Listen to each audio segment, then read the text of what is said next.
O primeiro lugar no pódio é para uma pessoa só. Requer entrega, o cumprimento de uma jornada e precisa ser até o final. Cada vencedor busca novos recordes. Em cada competição está exposto diante dele uma nova façanha. Você sabe qual é o maior de todos os vencedores?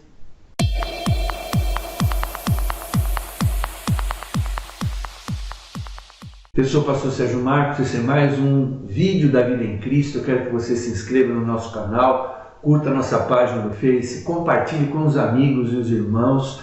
Muitas pessoas têm compartilhado o nosso vídeo, a gente agradece de coração para que essa mensagem do Evangelho, especialmente esse Evangelho que está aqui borbulhando no livro do Apocalipse, alcance o maior número de pessoas e também o maior número de irmãos, de líderes cristãos e muita gente interessada no conhecimento para ser transferido para outros, tá bom? Então, o tema do vídeo de hoje é o vencedor. E o vencedor é aquele que desfruta de todas as benesses, desfruta da fama e desfruta do fato de ter deixado muitos outros para trás, né? Nós estamos investigando o capítulo 5 do Apocalipse e se você perdeu os outros vídeos, né, procure lá para você estar mais a par das coisas que nós temos comentado aqui. Então, qualquer vitória depende de uma disputa com riscos para todos os competidores. Todos estão correndo o risco de chegar, de vencer, de ser o vice ou de nem chegar, nem atingir o final. Só um vence e esse que vence é recompensado. Então, nós estamos lá no capítulo 5 de Apocalipse e quando o ancião consola João, que estava em lágrimas porque não havia ninguém que pudesse abrir aquele documento nas mãos de Deus e desatando os seus selos, né? O ancião o consola com as seguintes palavras, Apocalipse 5, versículo 5.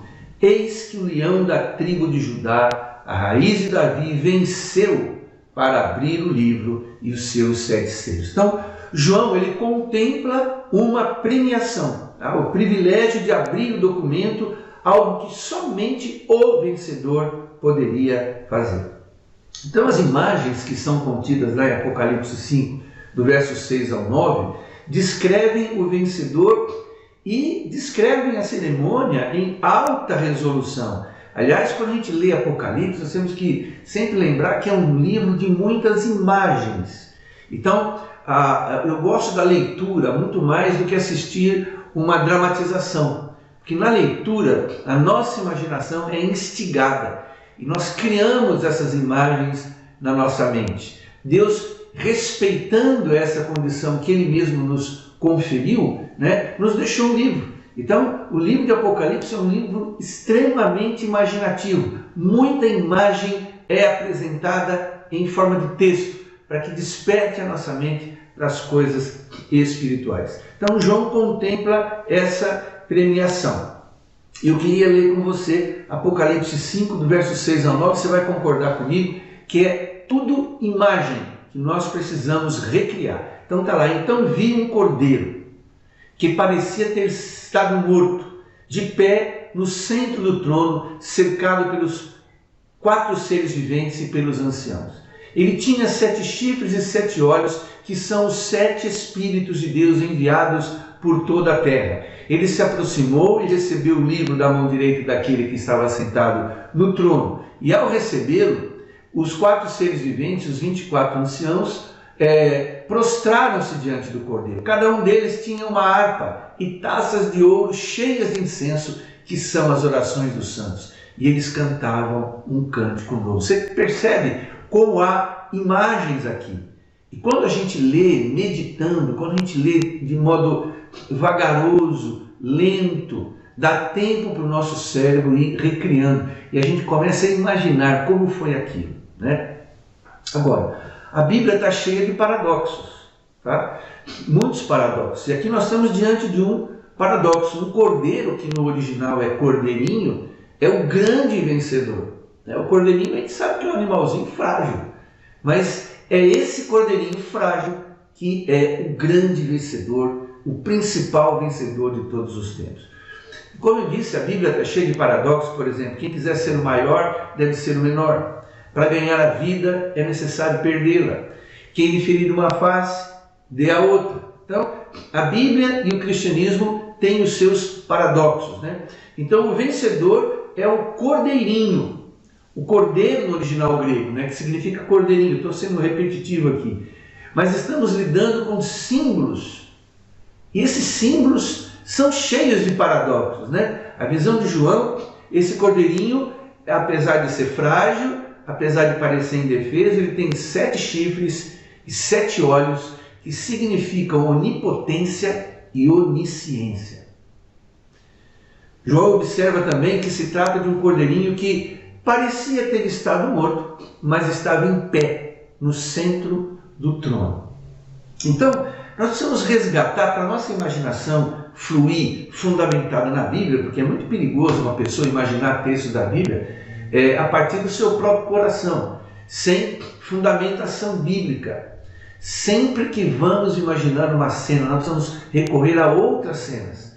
Quando a Bíblia fala de cordeirinho aqui, ela está chamando a gente para ir fundo nessa questão do símbolo do cordeiro. Então, o simbolismo do cordeiro inicia-se lá em Abraão, que não chegou a oferecer o seu primogênito, Isaque, pois Deus lhe providenciou um cordeiro, como nós podemos ver no canto direito dessa imagem aí. Então veja bem, quando se fala em um cordeirinho que venceu no Apocalipse, importante fundamentar a nossa imaginação na Bíblia.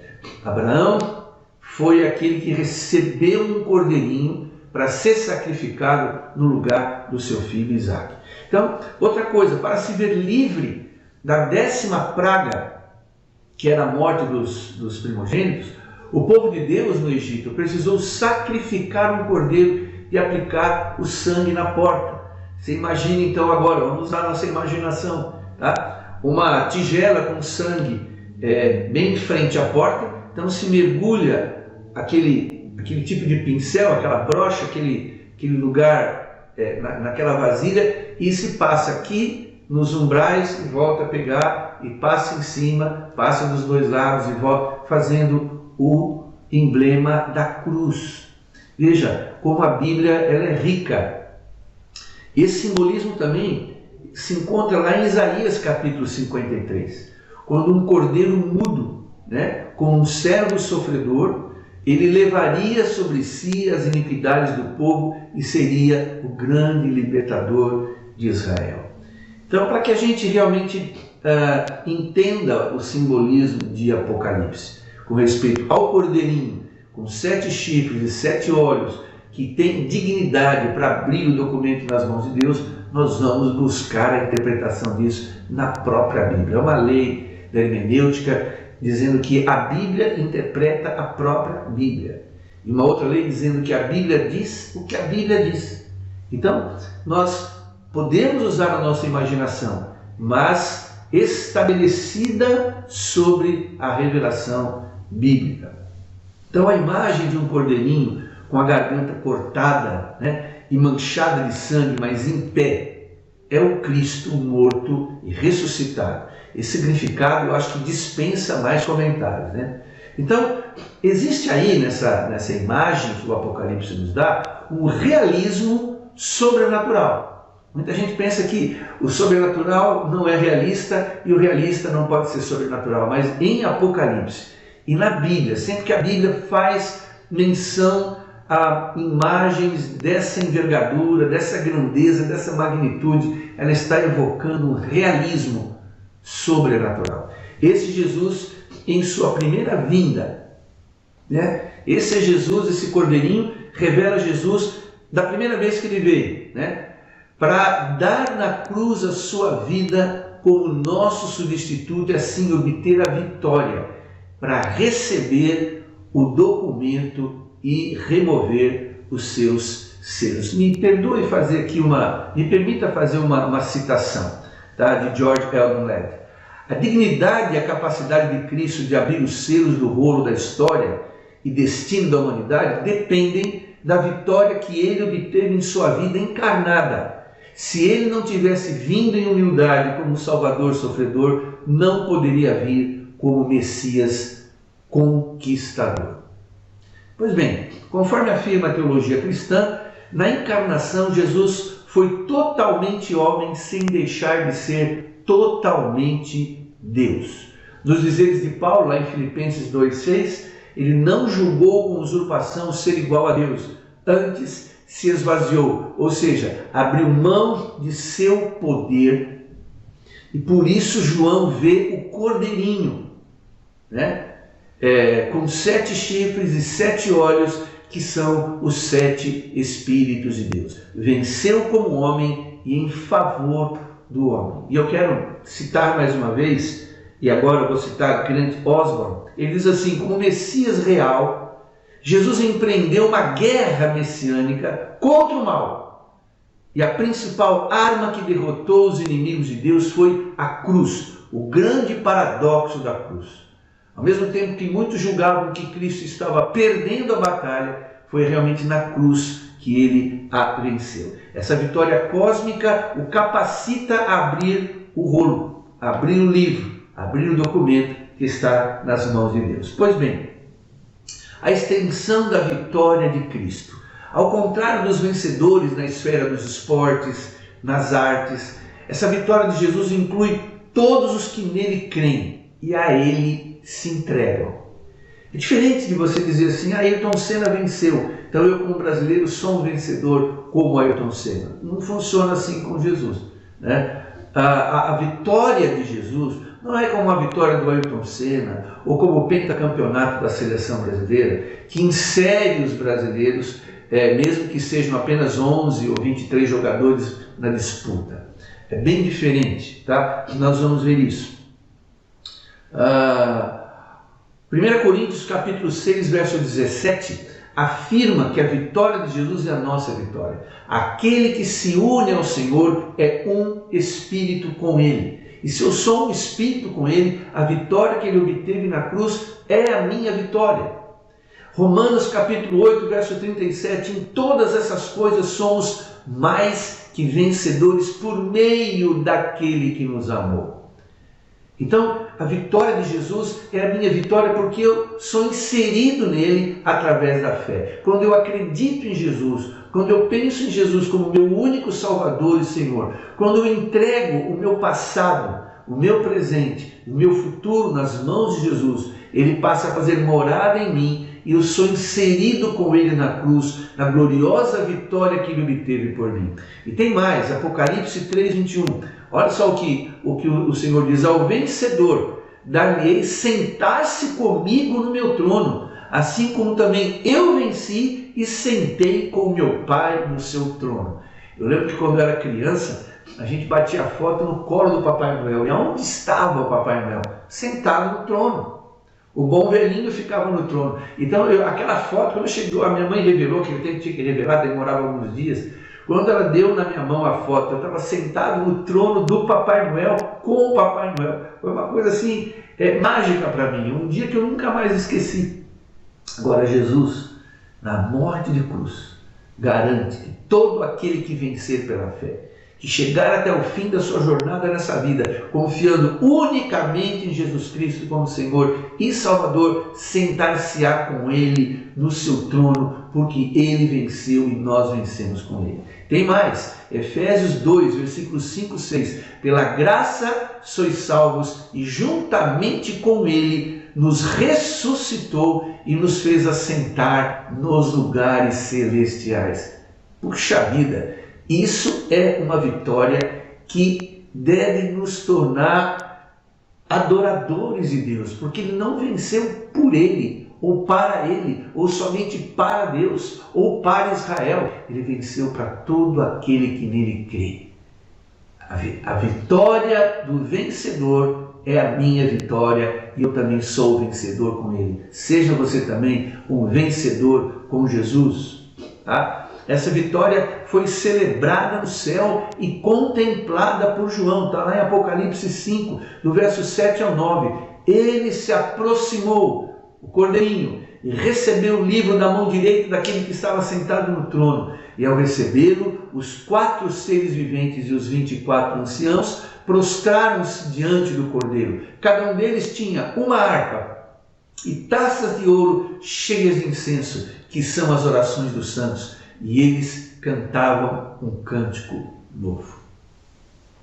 Muito bem, se você já é um cristão, a vitória de Jesus na cruz, como eu disse e repito, é a sua vitória. Não apenas no sentido histórico, contemplativo, mas no sentido realista. Um realismo sobrenatural, tão real quanto o ar que você respira. Você é um vencedor se Cristo hoje reina no seu coração. Não importa a sua condição social, seu estado de saúde, seja físico ou mental. O que importa é que Jesus venceu e você venceu nele, com ele, e está sobre ele, e sob ele também. Quando ele se manifestar, você vai estar frente a frente com o verdadeiro vencedor, o maior vencedor de todos os tempos. Então eu queria dizer a você, se você chegou até o final desse vídeo, não foi por acaso. Muita gente assiste o vídeo até a metade, os primeiros 3, 4 minutos, mas se você chegou até o fim desse vídeo, não é à toa. Deus está chamando você. Tenho certeza do que eu estou falando. Há um chamado de Deus para você reconhecer Jesus como vencedor. O vencedor que venceu para que você não seja e não se sinta mais derrotado ou derrotada. Por favor, não perca a sua alma quando a morte chegar. Você pode se entregar a Jesus e vencer a morte, porque se ele venceu a morte pela ressurreição e você está nele, você vence também a morte por meio da obra da graça realizada por Jesus na cruz. Você fecha os olhos para essa vida e abre os olhos para uma eternidade com Deus, onde não haverá mais choro, nem pranto, nem dor, nem doença, nem vírus, nem praga, nem acidentes e nenhuma moléstia. Apenas vida, alegria e paz pelos séculos dos séculos. 2 Timóteo, capítulo 1, verso 10, diz: essa graça nos foi dada em Cristo Jesus, desde os tempos eternos, sendo agora revelada pela manifestação de nosso Salvador, Cristo Jesus. Ele tornou inoperante a morte e trouxe à luz a vida e a imortalidade por meio do Evangelho. Essa versão da Bíblia talvez seja a melhor de todas, pois a palavra katargel, que é a palavra grega do original bíblico, significa fazer com que deixe de acontecer, pôr um fim em. Então a vitória de Jesus é a vitória contra o maior inimigo da humanidade, por isso ele é o maior de todos os vencedores. E o nosso maior inimigo é a morte, não é o vírus. O vírus prepara a bandeja e dá essa bandeja para a morte. Tudo que acontece nesse mundo, tá? Todos os meios pelas quais a morte vem, são bandejas entregues para ela, mas Jesus a venceu na cruz. Os nossos pecados nele são cancelados e somos declarados justos pela justiça de Jesus Cristo. Por isso eu quero orar por você. Venha Jesus agora mesmo, me acompanhe nessa oração. Vamos orar. Ó Deus, Deus querido, Deus bom, Deus maravilhoso. Essa pessoa que assiste esse vídeo agora começou a assistir despretensiosamente.